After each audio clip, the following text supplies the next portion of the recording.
This is a CBS News special report. I'm Jeff Glor, reporting from the U.S. Capitol tonight. The motorcade carrying the body of George H.W. Bush is arriving here at this hour. As you see, following a ceremony that will begin shortly, the 41st president will lie in state in the Capitol Rotunda until Wednesday morning, when a state funeral will be held. Burial in Texas will follow on Thursday.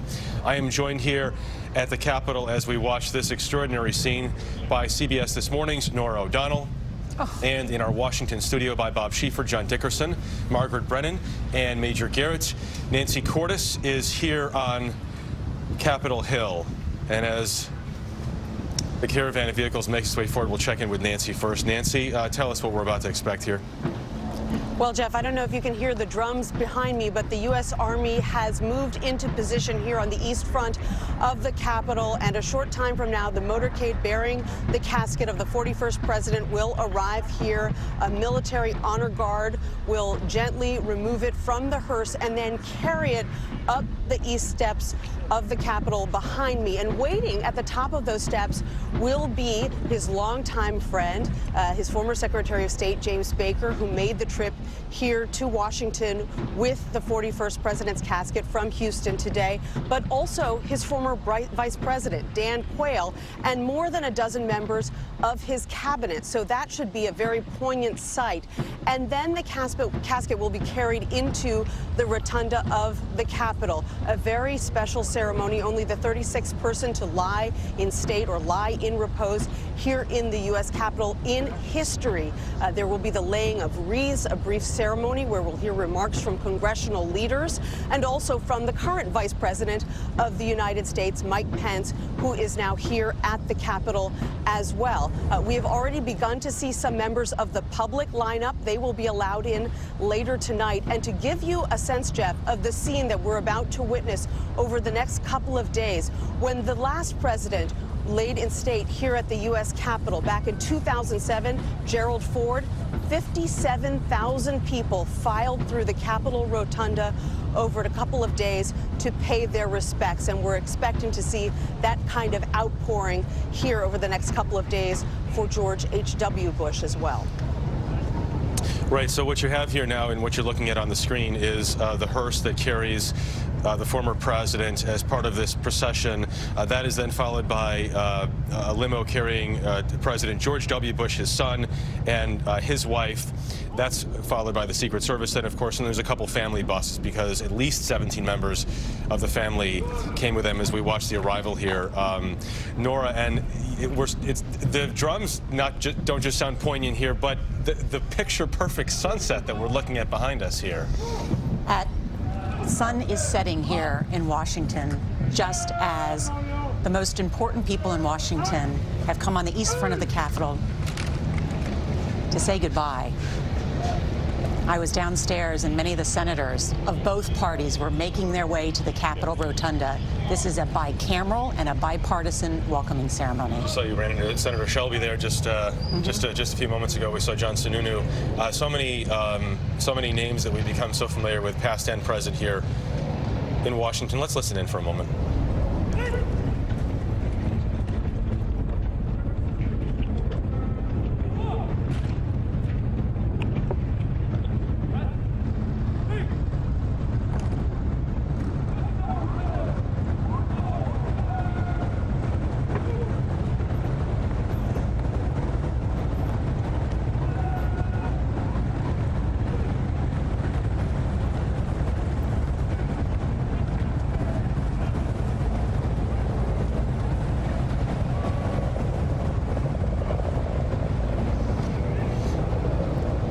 So the arrival ceremony you're about to watch includes about 1,000 people.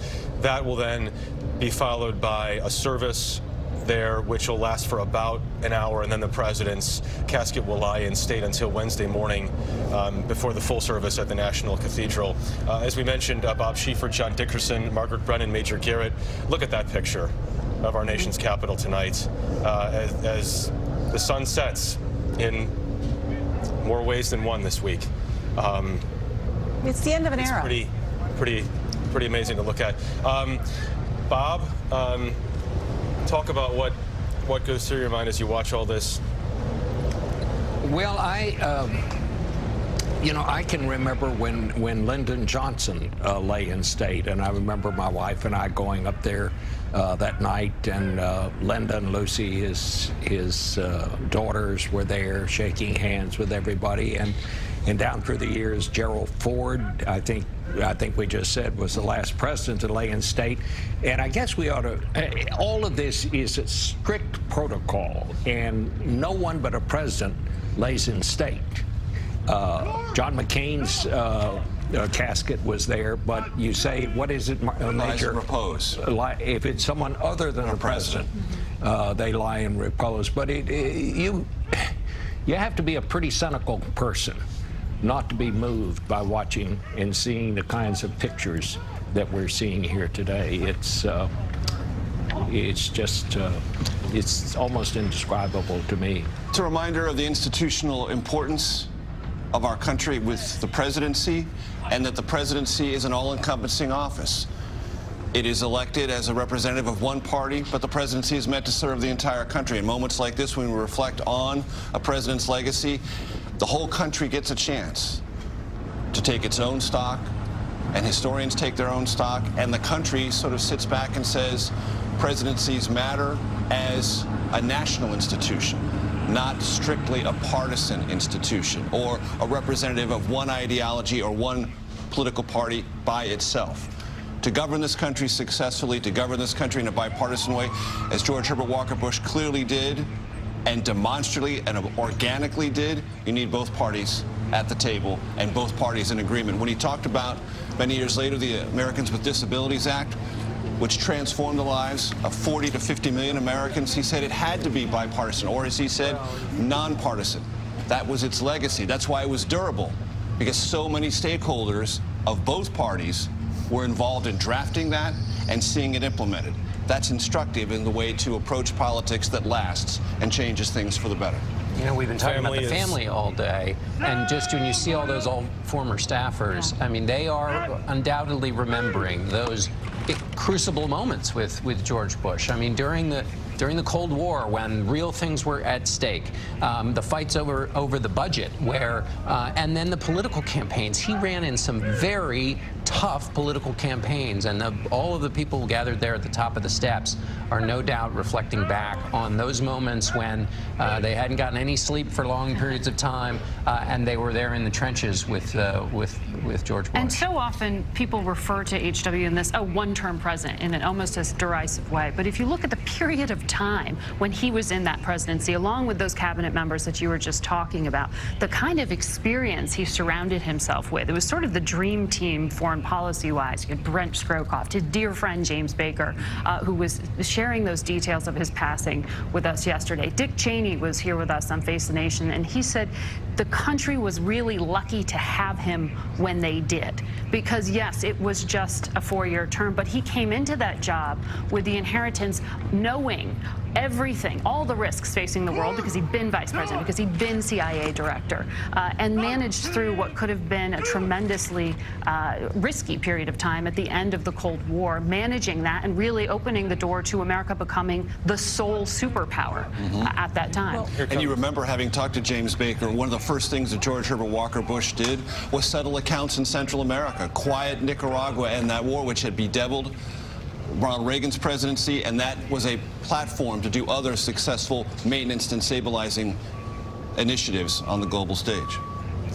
You just saw George W. Bush and his wife Laura making their way to the top of the steps there. The rest of the family on those two buses then that you see behind the hearse and the vehicle that was carrying the 43rd president. And to Bob's point earlier about how rare this, yes, it is rare. It was Gerald Ford laid in state in 2006. It was Reagan before that in 2004, Nixon in '94. But before that, we hadn't seen a state funeral for a president since 1973. So it doesn't happen that often. And it is a remarkable image and process to watch play out here, especially on a day and a night and And in a moment like this, Nora. Spectacular. And the former president has chosen as his pallbearers former Navy captains, admirals, all who commanded the CVN-77 and her carrier strike group. So they are positioned at the base of the rotunda steps to be those pallbearers. And that speaks to this man who held the position of commander-in-chief, but also started his nearly 70 years in public service when he was 18 years old as a Navy pilot. 58 combat missions, nearly died, lost 2 of his crewmates, Delaney and White. That affected him for his entire life. Which is why he didn't often talk about that service, because he was fully cognizant of the fact that 2 of his brothers died in service. And yes, it's also worth noting, as you all did earlier, that everybody looks at that video, that old tape, which the president has talked about before, of a camera, of him seeing a camera when he was rescued at sea after his plane was shot down. And a lot of people look at that, and it's worth remembering also all the other missions in places and times when he put himself in danger. That 8mm footage when he was rescued by the sailors on the USS Finback. Here's the casket the back of the hearse being opened. And we'll pause for another moment here.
Hard to imagine the heavens providing a more picturesque scene here in the Capitol as we take a look at this. That is President George W. Bush, and he is speaking there by Major General Howard, who has helped craft this entire state funeral. From beginning to end, it has been in the process for years. So he talked about nothing less than first class all the way. The pallbearers for the 41st president's casket include an admiral, 3 vice admirals, 8 rear admirals, and a captain, who will then take that casket up the steps to a clearly emotional George W. Bush as he watches all this. I think if I just read Laura Bush's lips, she said, "How beautiful." We've been saying the same thing. It's... The sun has just about set. Yeah. And given the advance work that the Bush team is known for, they will have planned this to the minute so that the sun will be setting and disappear just as his casket enters the United States Capitol to lie in state. John Meacham, who is the president's biographer, and spent so much time with him.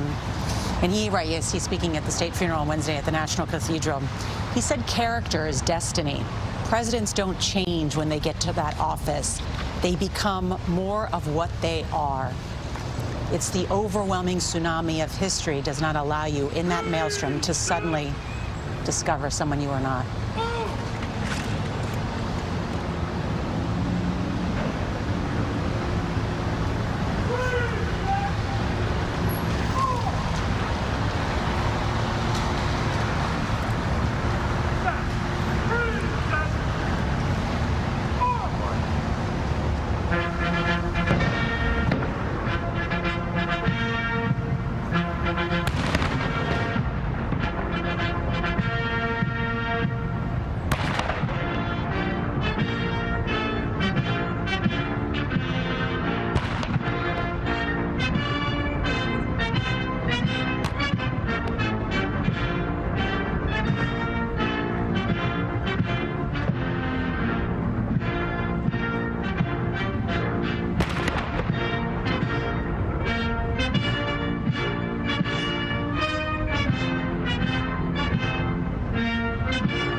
Another 21-gun salute for our 41st President, George H.W. Bush, as we watch his son look on and say goodbye. As the pallbearers bring that casket up the Capitol steps. As you mentioned, Nora, such a delicate, choreographed, exact movement.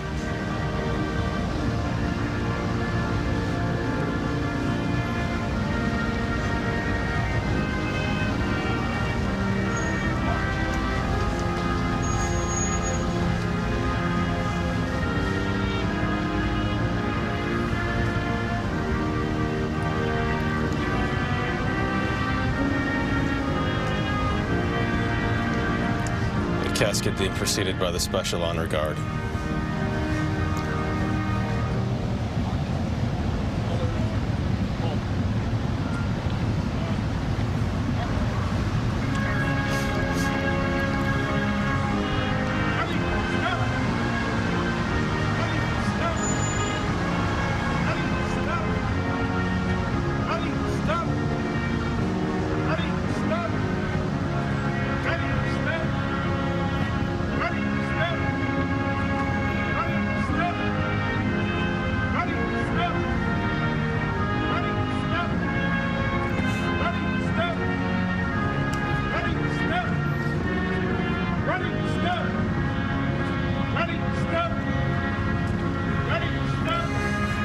When the casket reaches the top of the steps here, it'll be greeted by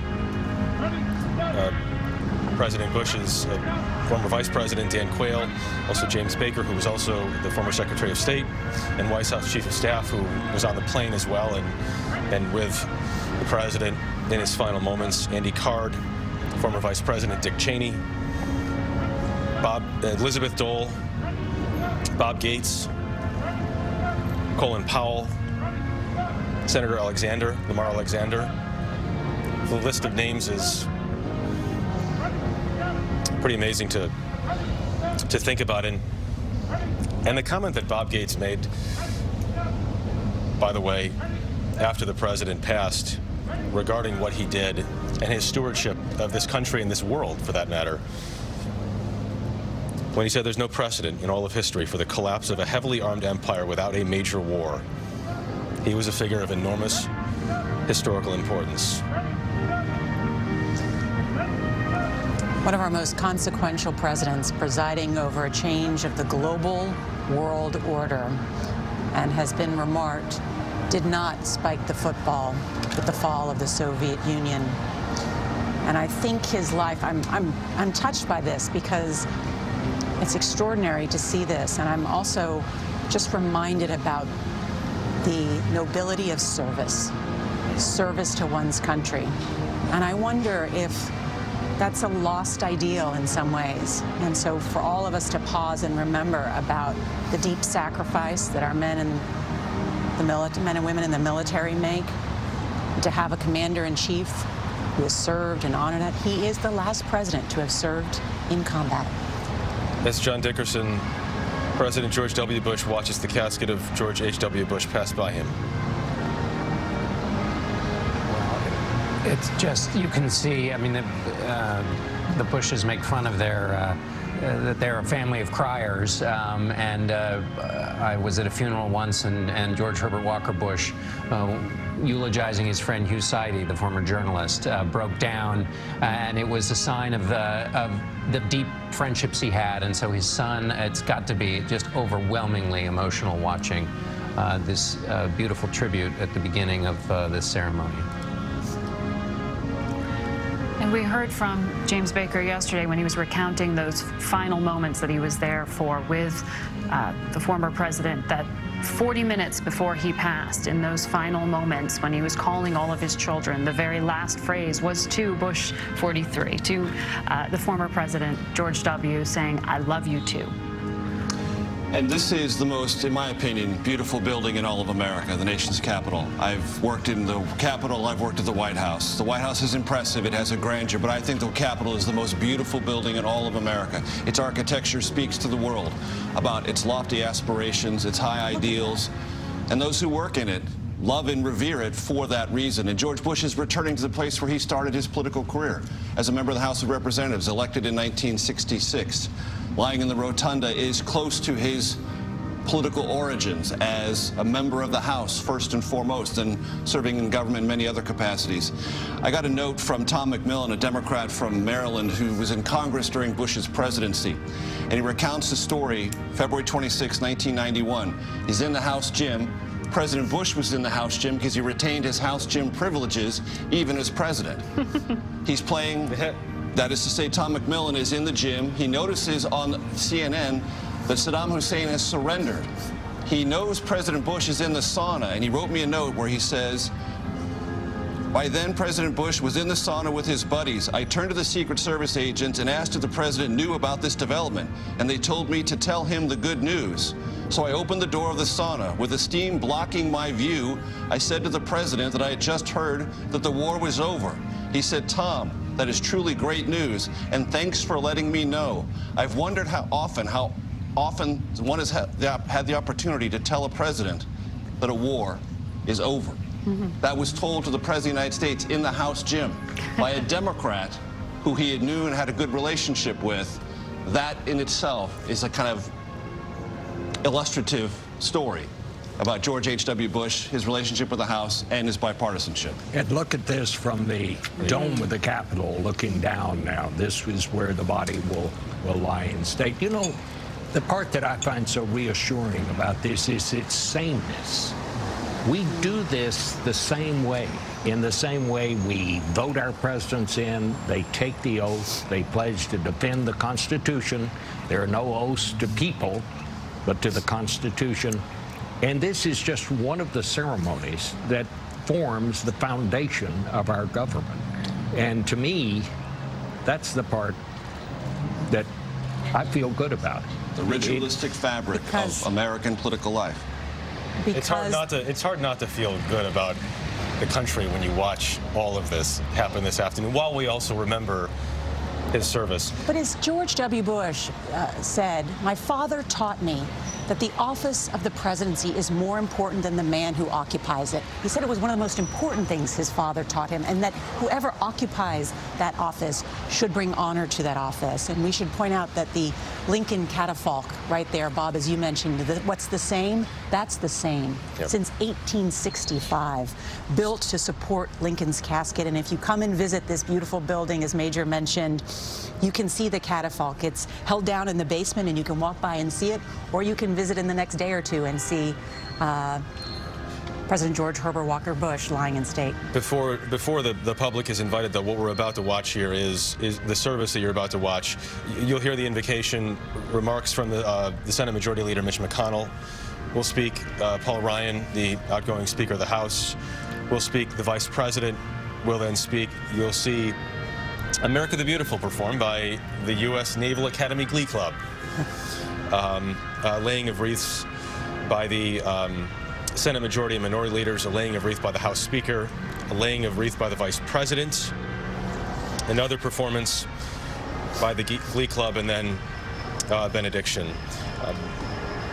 When all that is finished this evening, there'll be an organized departure from the rotunda, and then the public viewing begins tonight at 7:30. And again, we'll run through Wednesday morning. Let's pause again here.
Margaret Brennan remains in our studio there. Margaret, you spoke to James Baker yesterday about some of the president's final moments. I wonder if you can talk about that for a moment. James Baker, of course, people know him from all the illustrative titles, esteemed titles he held, but he put himself forward to talk as just the best friend of the 41st president yesterday. Spoke in very personal terms, saying it was a very peaceful passing. He described it as very peaceful, gentle, he said. He was by his side, walked into the room a few times that day and said to him, Jefe, which is what he called him, Chief, you're going to heaven. And they talked through, he said, with his wife and with the kids, had some final moments, and it was a good 40 minutes before he passed, from his final words until that final breath. And he said it was a very gentle passing. And it's important to hear, I think, from that personal level from James Baker, because you hear time and again with the presidency how isolating it is. And the 41st president had by his side one of his very best friends running his political campaigns, advising him on some of the most staggering issues of global threats and imbalances. And to his final moments, that's who was there, rubbing his feet and saying his goodbyes.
George H.W. Bush's first son, eldest son, George W. Bush, watches, really welled up with emotion as his brother, his wife, and then his brother stand next to him, and Jeb Bush's wife, Columba.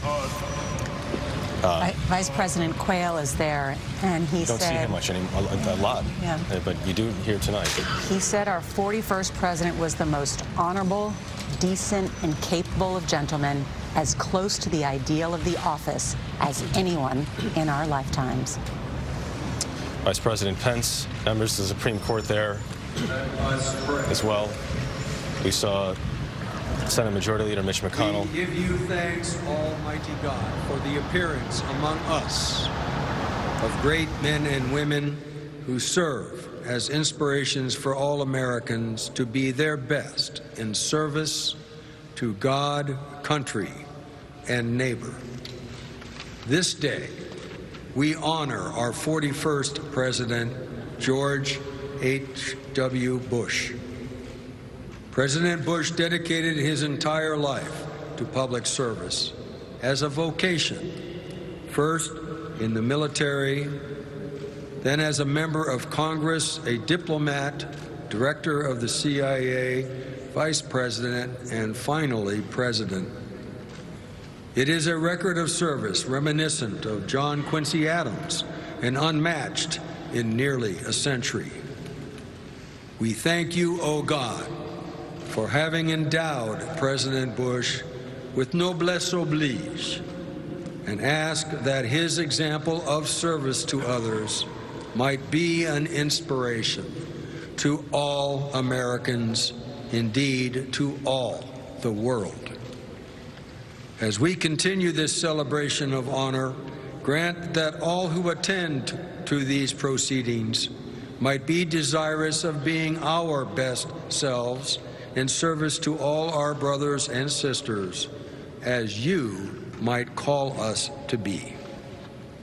Dear Lord, thank you for inspiring such greatness in President George H.W. Bush, and continue to bless the United States of America. Amen.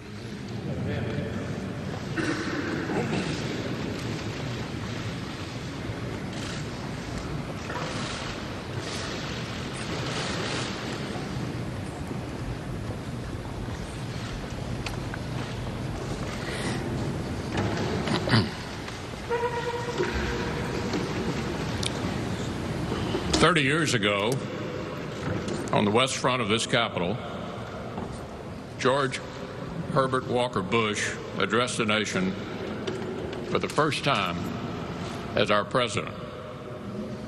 He said, "We meet on democracy's front porch, a good place to talk as neighbors and as friends."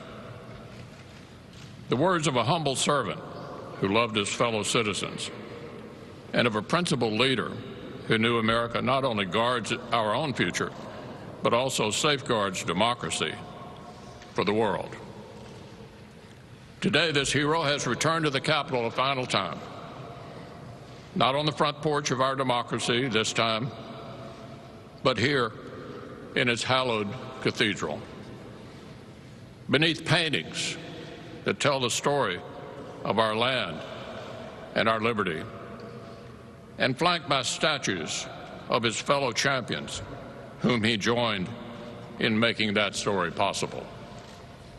George Bush was just a teenager when he volunteered for military service and became the Navy's youngest aviator. He was only 20 on that September day in 1944 when his plane was hit on a bombing run. But through the fire and smoke, George Bush stayed steady at the controls. Only once he accomplished his mission did he parachute out over the Pacific. A steady hand, staying the course. That's what George Bush gave us for decades. Decorated aviator, congressman, ambassador to the United Nations, envoy to China, CIA director, 8 years as vice president, and our commander-in-chief. Through the Cold War and the Soviet Union's collapse, he kept us on course. When the rule of law needed defending in the Persian Gulf, he kept us on course. With his even temperament and hard-won expertise, George Herbert Walker Bush steered this country as straight as he steered that airplane. He kept us flying high and challenged us to fly higher still. And he did it with modesty and kindness that would have been surprising in someone 1/10 as tough and accomplished as he was. The patriot who lies before us was blessed with many gifts, but there was no doubt which he prized most of all. A great love story began at that Christmas dance when George Bush met Barbara Pierce, and the grace and virtue they taught their children have enriched this nation through a family of leaders. Today, the nation stands with that family, with our 43rd president, with Jeb, Neil, Marvin, and Doro, and all the Bush grandchildren and great-grandchildren. We stand with you in mourning, but also in gratitude. Gratitude for lives well lived and duties thoroughly fulfilled. Gratitude that God gave this country George and Barbara Bush, and that they may now be reunited in the light of his grace.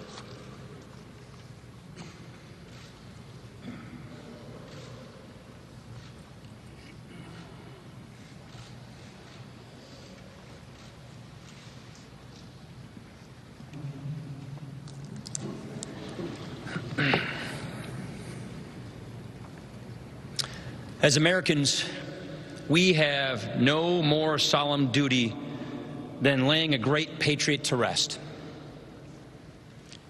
Here lies a great man. To the Bush family, on behalf of the whole House, Republicans and Democrats, we are profoundly sorry for your loss, and we are honored to celebrate this wonderful life with you. Like so many, I feel a personal debt of gratitude today, a sentiment no doubt countless millions of Americans are feeling at this moment. The 1988 campaign, that was the first one I was ever involved with. We handed out literature at the Janesville Craig Cougar ball games and at the Rock County 4-H fair. I remember going to this big rally at Miami of Ohio the day after the first debate. The whole experience really drew me into politics. He was the first president I had the chance to vote for. And he was the first president to teach me and many of us that in a democracy, sometimes you fall short. And that how you handle that is just as important as how you win. An old preacher once said, "Grace is but glory begun, and glory is but grace perfected." Grace is but glory begun, and glory is but grace perfected. Glory is transcendent in the life of our republic. This rotunda is a trumpet call to glory. Tributes to the giants all the way up into the sky. Grace is different. It's more elemental. It is not larger than life. It is the stuff of life, the connective tissue in a free society. It deepens the well of our common humanity.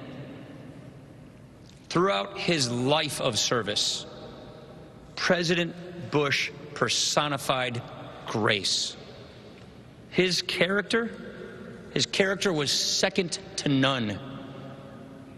He reached the heights of power with uncommon humility.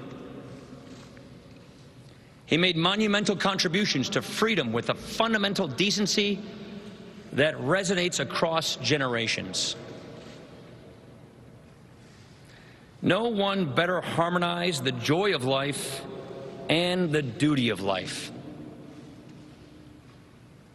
There's that indelible image of him as Commander-in-Chief during the Gulf War, waving to a sea of troops during a visit during Thanksgiving. There are all these images we have of him as a devoted husband, that twinkle in his eye that Barbara always brought out, especially in those big, huge family photos you all had in Kennebunkport. This one I will never forget. There was that image of him as a loving father reaching out to hold his son's hand at the National Cathedral after 9/11.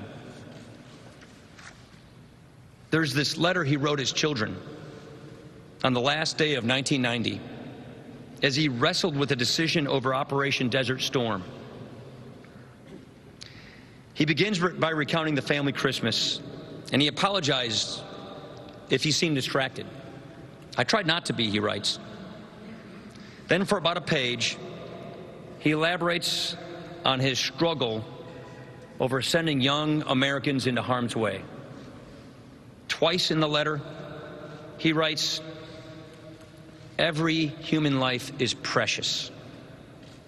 And the original copy, he adds by hand a note wishing his family a new year.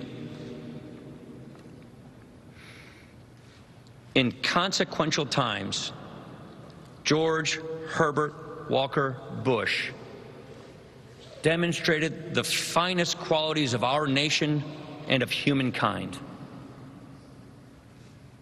A great leader and a good man.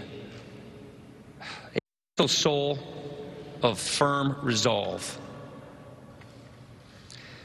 He showed us that how we live is as important as what we achieve. His life was a hymn of honor. His legacy is grace perfected. His memory will belong to glory. God bless the 41st President of the United States.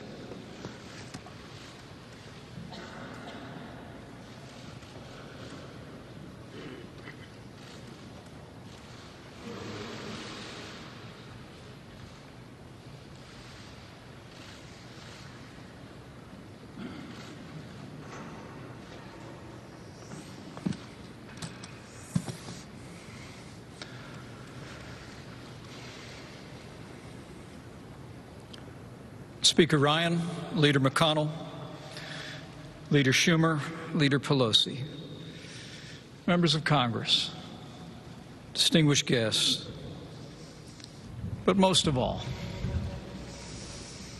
President George W. Bush, Governor Jeb Bush, Neil, Marvin, Doral, and the entire Bush family.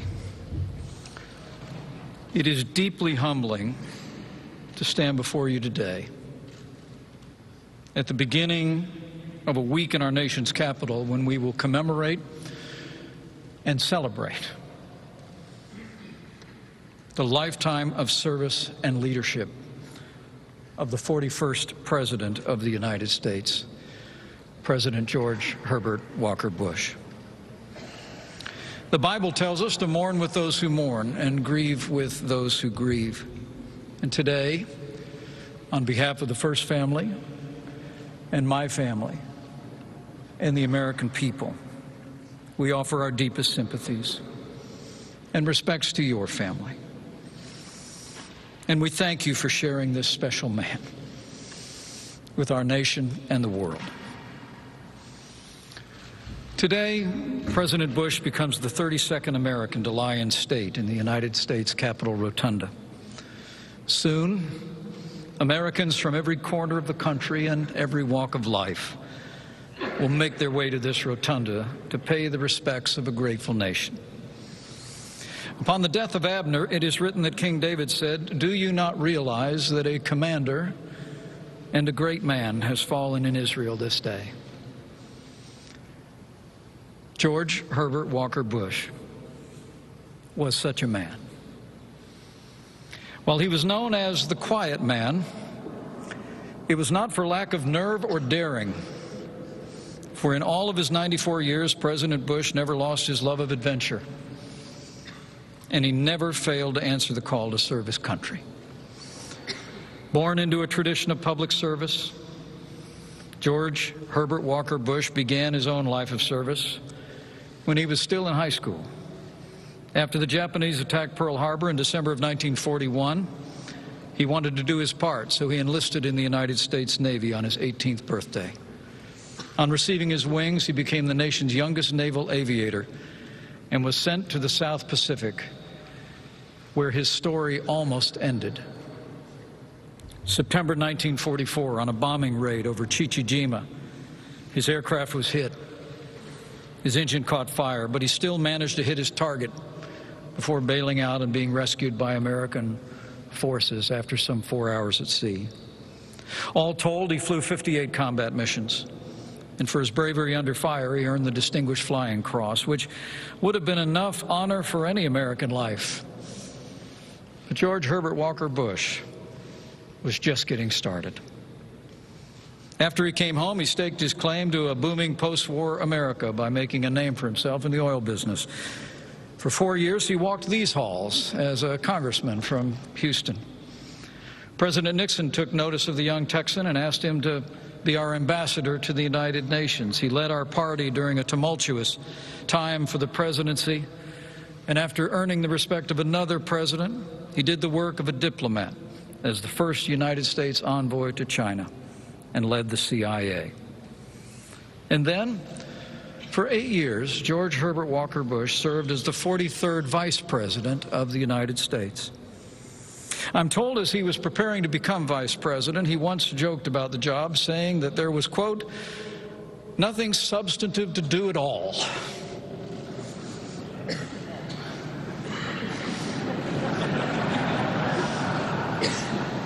But as history records, during those years, he set the standard as a sound counselor and loyal advisor to an outsider who came to Washington, D.C. to shake things up, cut taxes, rebuild the military, and together they did just that.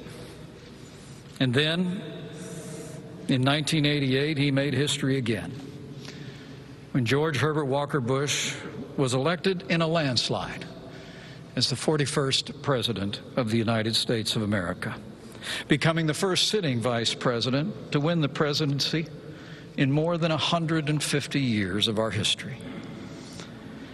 He served during an uncertain time in the world, made momentous by his leadership. President Bush oversaw the fall of the Soviet Union, the crumbling of the Berlin Wall, and under his leadership, America won the Cold War. He took our nation to war to repel aggression in the Persian Gulf, and through his leadership as Commander-in-Chief and the brilliance of our armed forces, the United States won a decisive victory. When President George Herbert Walker Bush left office, he left America and the world more peaceful, prosperous, and secure.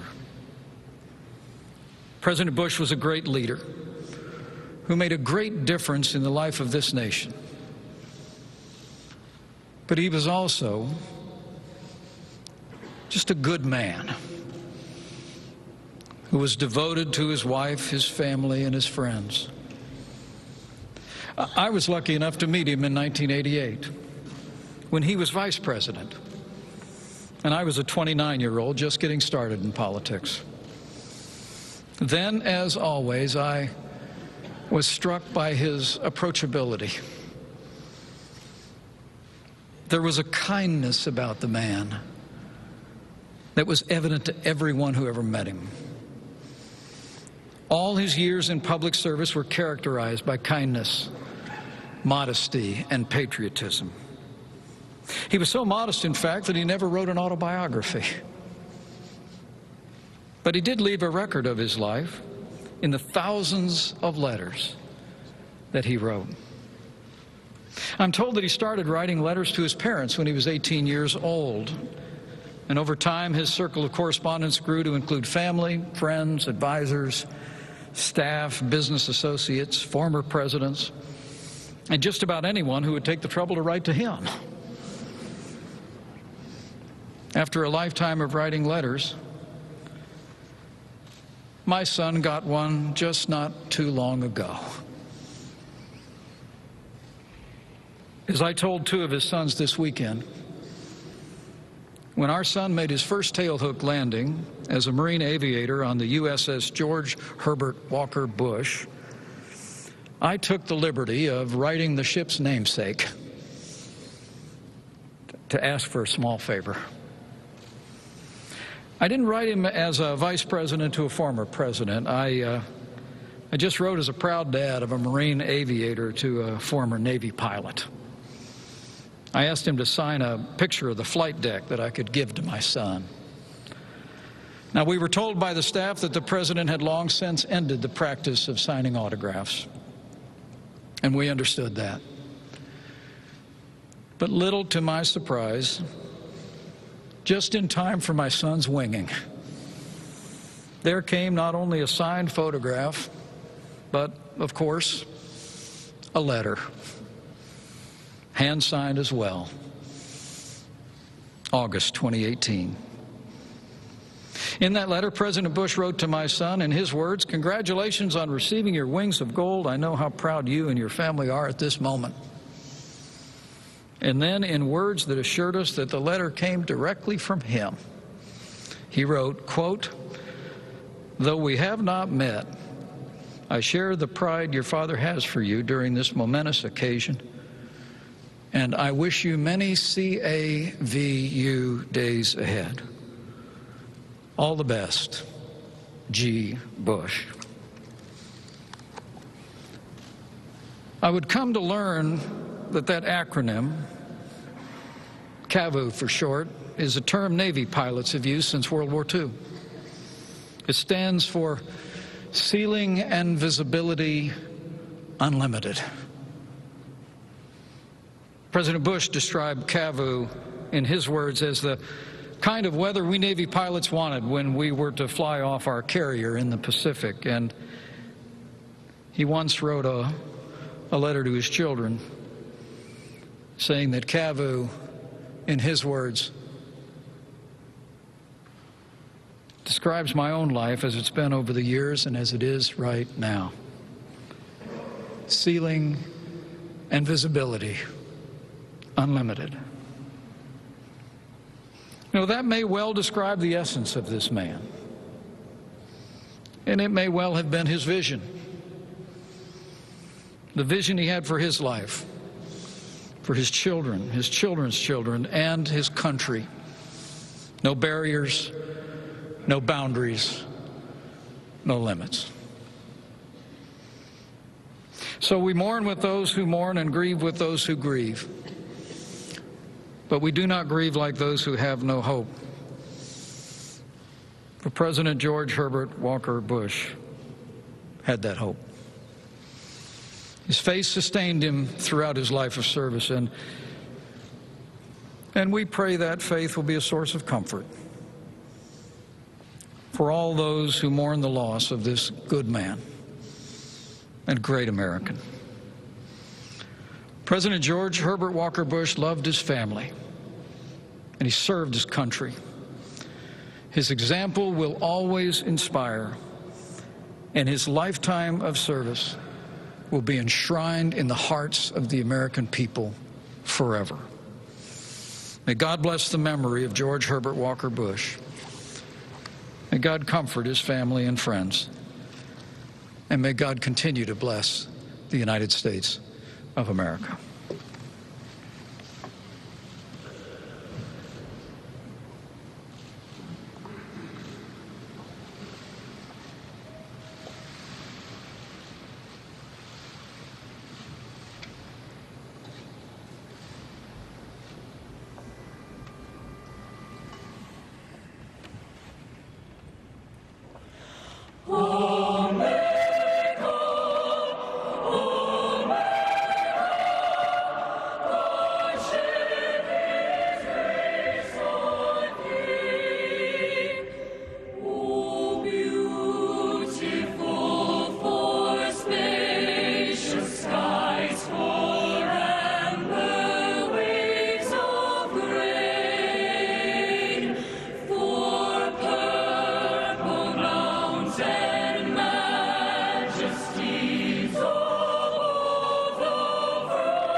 Let us pray.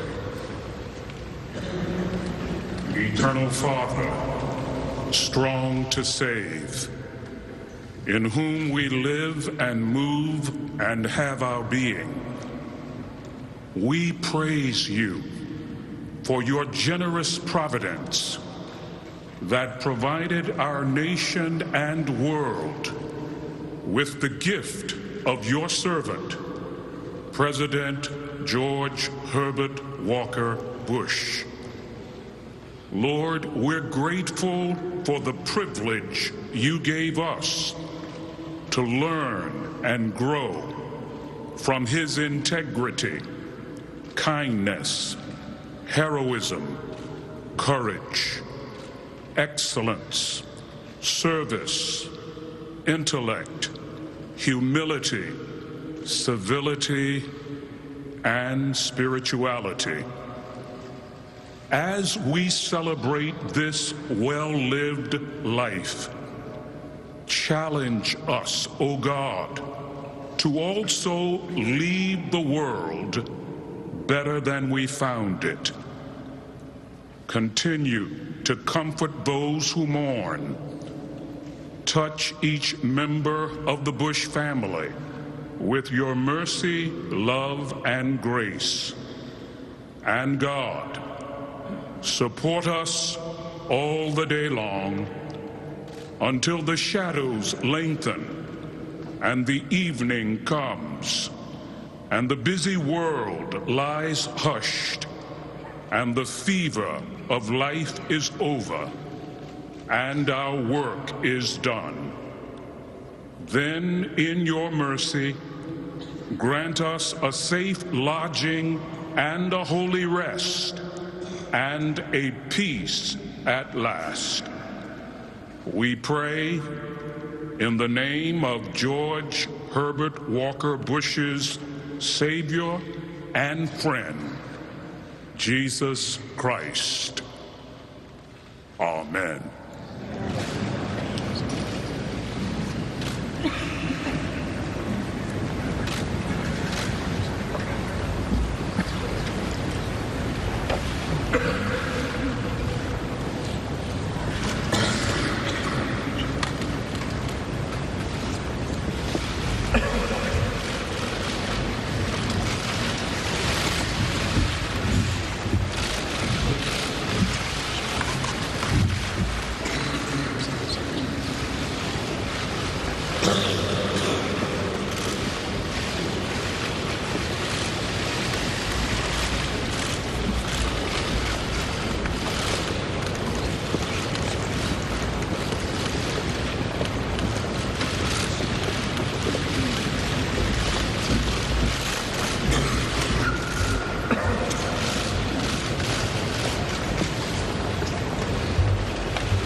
Okay, as you watch this service conclude here in the Capitol, as the casket of our 41st president sits there, you saw the family pay their respects. That will be followed by program speakers, cabinet members and spouses, Joint Chiefs and honorary pallbearers, then the remaining guests who are inside the building, followed by the public viewing then. And so many of us noted one of the statements that the Vice President made during this service when he talked about George H.W. Bush, and he said he never failed to answer the call to serve his country. Public viewing of President George H.W. Bush begins at 7:30 Eastern Time tonight. He will lie in state until Wednesday morning. CBS News will provide live coverage of his state funeral on Wednesday. We want to thank our panel here today: Nora O'Donnell, Bob Schieffer, Margaret Brennan, Major Garrett, John Dickerson, Nancy Cordes, Weijia Jiang, and Ed O'Keefe. A lot more on all of this on your local news on this CBS station, also on our digital network, CBSN. We will be back here soon with a full wrap-up on the CBS Evening News. We thank you for joining us. Until then, I'm Jeff Glor, CBS News in Washington.